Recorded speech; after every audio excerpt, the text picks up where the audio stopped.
ಹಳೆ ಒಡಂಬಡಿಕೆಯ ಆದಿಕಾಂಡ ಅಧ್ಯಾಯ 25 ವಚನ 27ರಲ್ಲಿ ಯಾಕೋಬ ಮತ್ತು ಏಸಾವನ ಬಗ್ಗೆ ಒಂದು ದಾಖಲೆ ಇದೆ.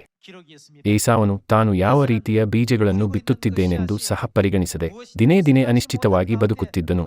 ಎಷ್ಟಾದರೂ ಯಾಕೋಬನು ತನ್ನ ದೈನಂದಿನ ಜೀವನವನ್ನು ಒಂದು ಗುರಿಯೊಂದಿಗೆ ನಡೆಸುತ್ತಿದ್ದನು.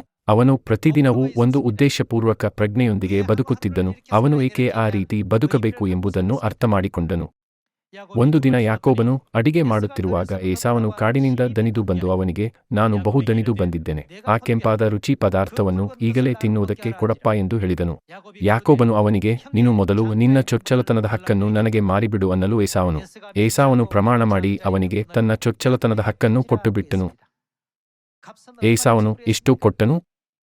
ಅವನು ತನ್ನ ಚೊಚ್ಚಲತನದ ಹಕ್ಕನ್ನು ಒಂದು ಬಟ್ಟಲು ಕೆಂಪು ಅಲಸಂದಿ ಗುಗ್ಗರಿಯನ್ನು ಮಾರಿದನು.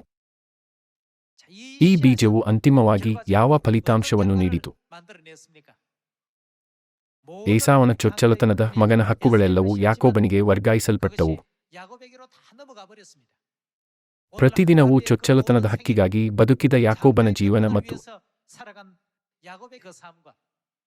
ಕ್ಷಣಿಕ ಸಂತೋಷ ಮತ್ತು ಸುಖಗಳಿಗೆ ತನ್ನ ಹೃದಯವನ್ನು ಒಪ್ಪಿಸಿದ ಏಸಾವನ ಜೀವನವು ಅಂತಿಮವಾಗಿ ಏಸಾವನನ್ನು ಕಟುವಾಗಿ ಅಳುವಂತೆ ಮಾಡಿದ ಫಲಿತಾಂಶಕ್ಕೆ ಕಾರಣವಾಯಿತು.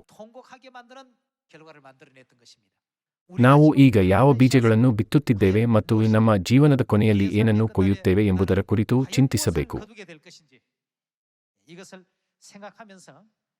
ನಮ್ಮ ನಂಬಿಕೆಯ ಜೀವನದಲ್ಲಿ ಬದುಕುತ್ತಿರುವಾಗ ಇತರರಿಂದ ನಿಷ್ಕ್ರಿಯವಾಗಿ ಮುನ್ನಡೆಸಲ್ಪಡದೆ ಸ್ಪಷ್ಟ ಉದ್ದೇಶಗಳು ಮತ್ತು ಗುರಿಗಳೊಂದಿಗೆ ಸಕ್ರಿಯವಾಗಿ ಬದುಕೋಣ. ನಮ್ಮ ನಂಬಿಕೆಯ ಜೀವನವನ್ನು ಅನುಗ್ರಹ ಮತ್ತು ಚೈತನ್ಯದಿಂದ ತುಂಬಿಸೋಣ.